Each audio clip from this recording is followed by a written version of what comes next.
The biggest secrets of the new 6.2-liter diesel engine aren't secrets, because this engine is put together out of designs and components that have already done this work before, that have worked or are working now in other diesel engines. It's a new machine, this engine. It didn't exist before. But mostly, it's not new at all, except for the making of it. That's something that's really new. A new factory, a new partnership between engineers and workers, modern technology of testing and quality control procedures. Why do all this for a new truck engine? Because trucks are supposed to do more than cars. Carry more, tow more, stop and go more. All things that diesel can do well. So, here's an engine that'll go in a pickup or even a motorhome. It'll go in a pie wagon or a Suburban full of family with a house trailer tagging on behind, or go in a Jimmy for four-wheel drive adventure. It's a new diesel to power trucks of the 80s. Let's appreciate it some.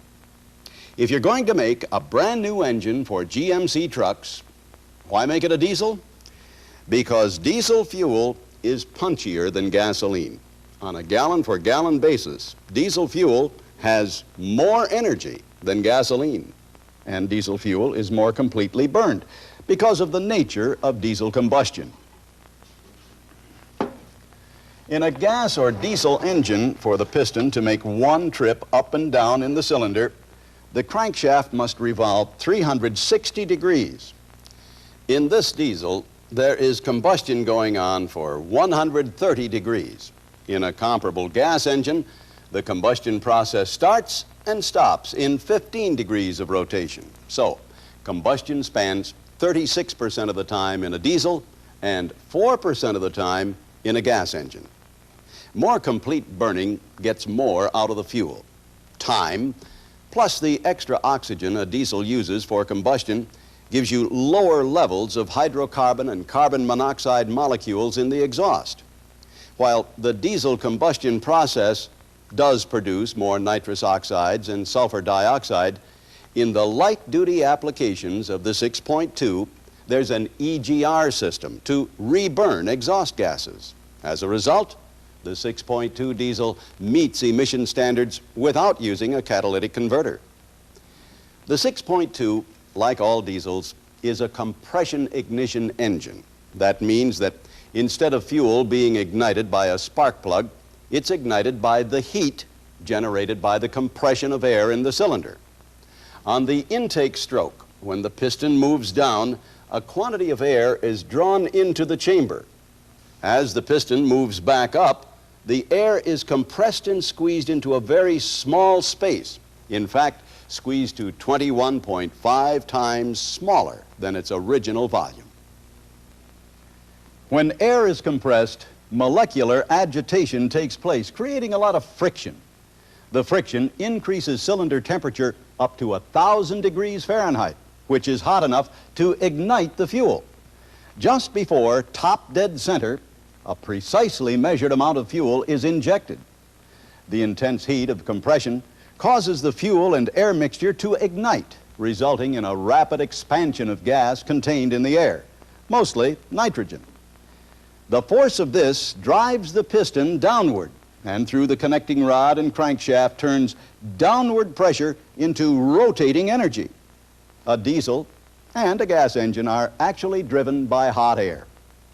Because the air and fuel are mixed in the combustion chamber and engine speed is controlled by the amount of fuel injected, there's no need for a carburetor. Since there are no spark plugs, there's no need for a distributor or high voltage leads, and that saves on maintenance. For combustion to be smooth and thorough in a diesel, the fuel-air mix must start burning at several points, and not just one. Therefore, the fuel must be sprayed into a whirlwind or vortex. Now, this wind is designed into the 6.2 by a dip in the top of the piston and by the shape of the pre-combustion chamber. The pre-combustion chamber design is called the Ricardo Comet 5, and it's quite famous among diesel engine builders. It is carefully designed to ensure that when air enters the chamber during the compression stroke, it begins to swirl rapidly. It's sometimes called a swirl chamber. The fuel is injected into this turbulence as millions of tiny droplets. The turbulence helps disperse and surround each droplet by enough hot oxygen molecules in the air to provide complete combustion. This pre-chamber gives the 6.2 lower emissions levels than a gas engine because the fuel is more completely burned. It also helps quiet the operation by lengthening and smoothing out the sounds of combustion. Injecting into a pre-chamber instead of into the cylinder proper is called indirect fuel injection.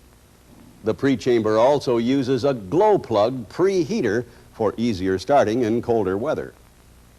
The glow plug, which is electrical but does not make a spark, heats the air in the chamber to about 1800 degrees. Unpressurized diesel fuel flashes or starts to burn at about 150 degrees. But when it's delivered at high pressure, it heats up due to friction between the molecules of fuel. You can see how 1800 degrees of air preheat can help you start on a cold morning. Now, one of the determining factors in the ignition quality of the fuel is the amount of paraffin present in it. Relatively high amounts of paraffin give diesel fuel a good ignition quality. Unfortunately, in cold temperatures, this paraffin can separate into crystals that may plug the fuel filters and stall the engine. That's why all 6.2 diesels have a fuel line heater. Now, the heater melts the paraffin so that it'll continue to flow.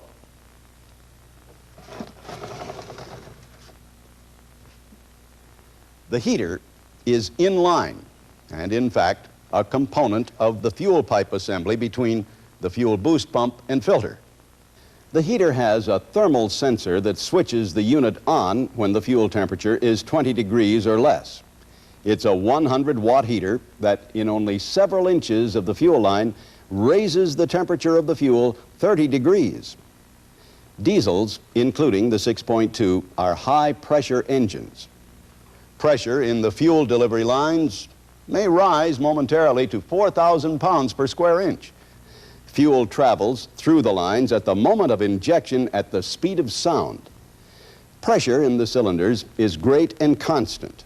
Therefore, the 6.2 is one tough engine. Let me list just a few of the features that contribute to its toughnesses.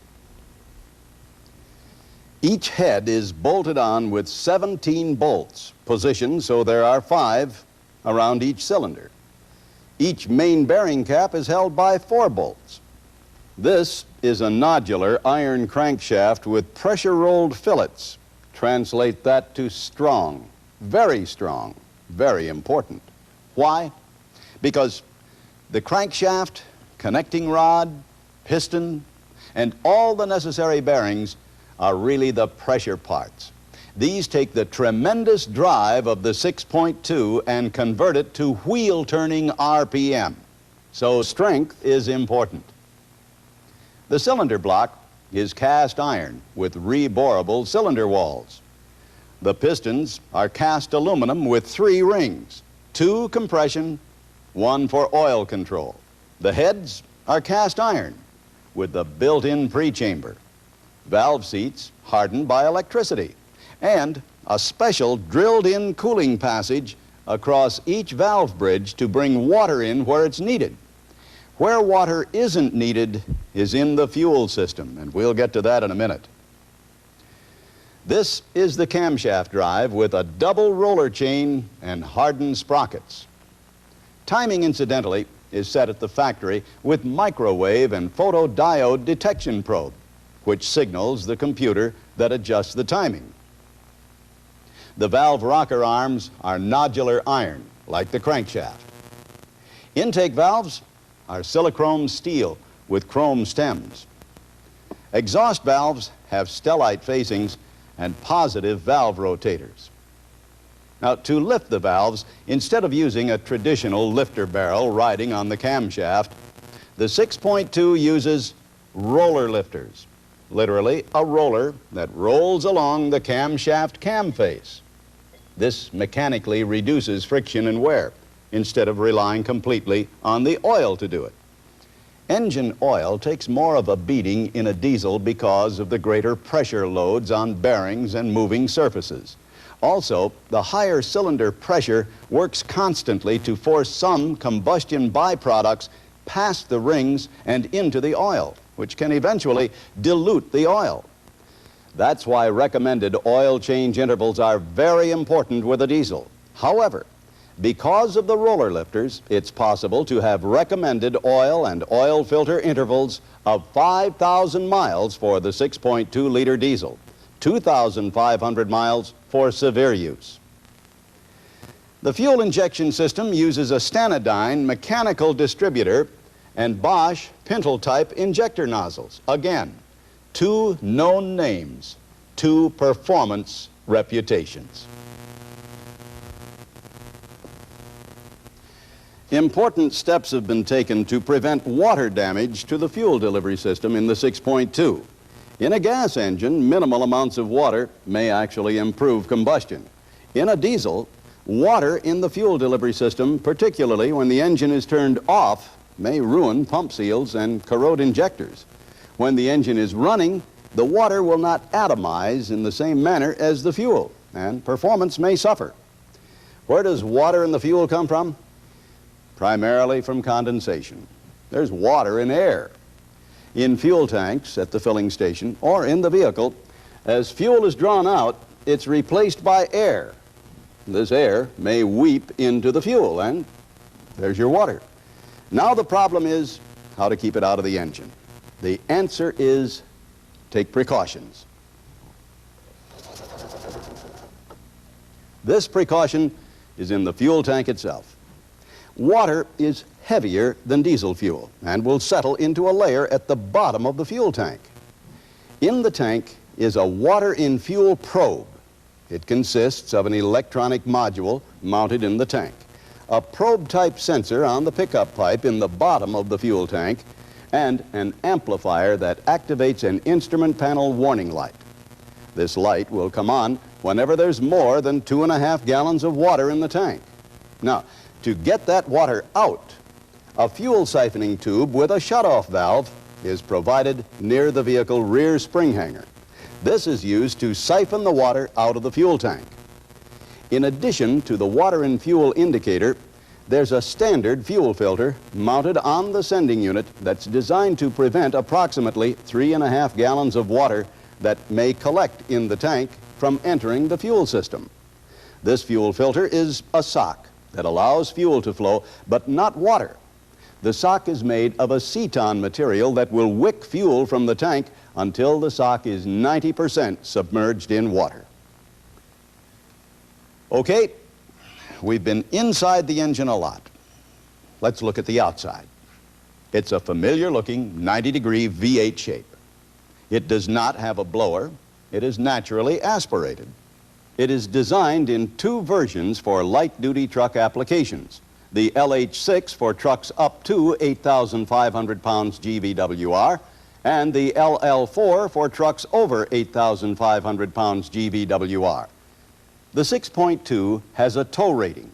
In C2500 and 3500 applications, properly equipped, it can carry and tow a combined vehicle payload and trailer weight of 13,500 pounds. In the C1500 and C2500 light-duty pickup applications, the 6.2 will be available with either a 4-speed manual overdrive transmission or a 4-speed automatic overdrive that includes the torque converter clutch. Now, when I started, I said the new 6.2 diesel was not new. Not new because it was made of proven components. No surprises. Another not new plus for it is that it has 1 million miles of real-world experience under its belt. It's been running for months in 9 states in a variety of applications. Being run by truck users, not by engineers or market research experts. Like any truck engine, it's how the owner likes it that counts, and they like it.